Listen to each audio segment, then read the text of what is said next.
আসসালামু আলাইকুম। সবাই কেমন আছেন? আশা করি ভালো আছেন। আমিও ভালো আছি। নুসরাত ব্লগে সবাইকে স্বাগতম। আজকে আরও একটি নতুন ভিডিও নিয়ে চলে এসেছি। চিকেন রেসিপি খুব সহজে কিভাবে ব্রয়লার মুরগি রান্না করা যায় তার একটি রেসিপি এখানে নিয়ে এসেছি। আমি চিকেন রান্না করার জন্য এখানে সব ধরনের মশলা রেডি করেছি। পেঁয়াজ, কাঁচামরিচ, হলুদ গুঁড়ো, মরিচ যেটা প্রয়োজন রান্না করার জন্য সেটা এখানে আমি রেডি করে নিয়েছি আগে থেকে। সব কিছু আমি আগে থেকে গুছিয়ে নিয়েছি যাতে আমার রান্না করার সময় খুব সহজেই রান্নাটা করে ফেলতে পারি। এ কারণে সব আগে থেকে আমি গুছিয়ে নিয়েছি। এক একে করে সব ধরনের মশলা আমি এখানে দিয়ে দিব।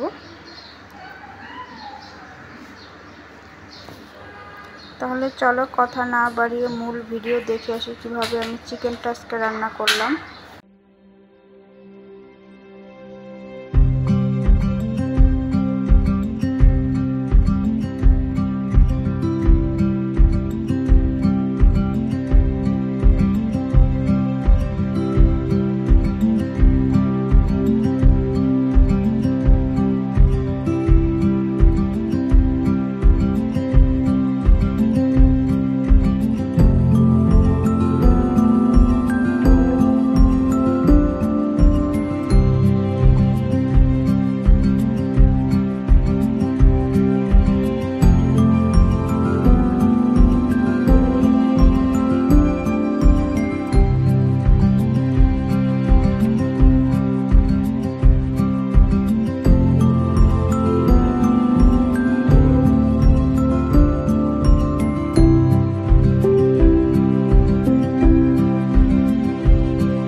যাদের কাছে সময় আছে তারাই মূলত আমার ভিডিওটি দেখবে, যাদের সময় নেই তাদের আমার ভিডিওটি দেখার প্রয়োজন নেই।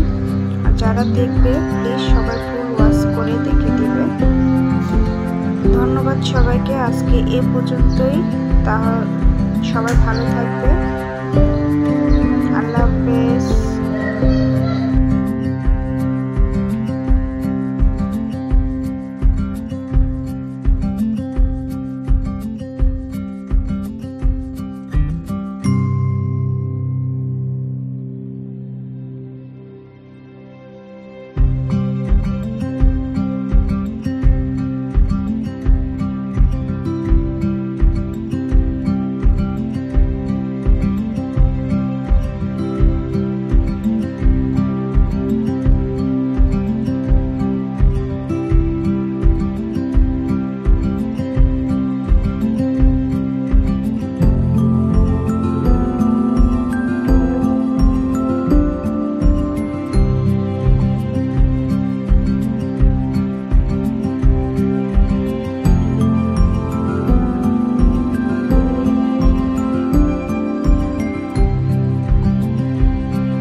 সবাই এভাবে একটু ট্রাই করে দেখবে।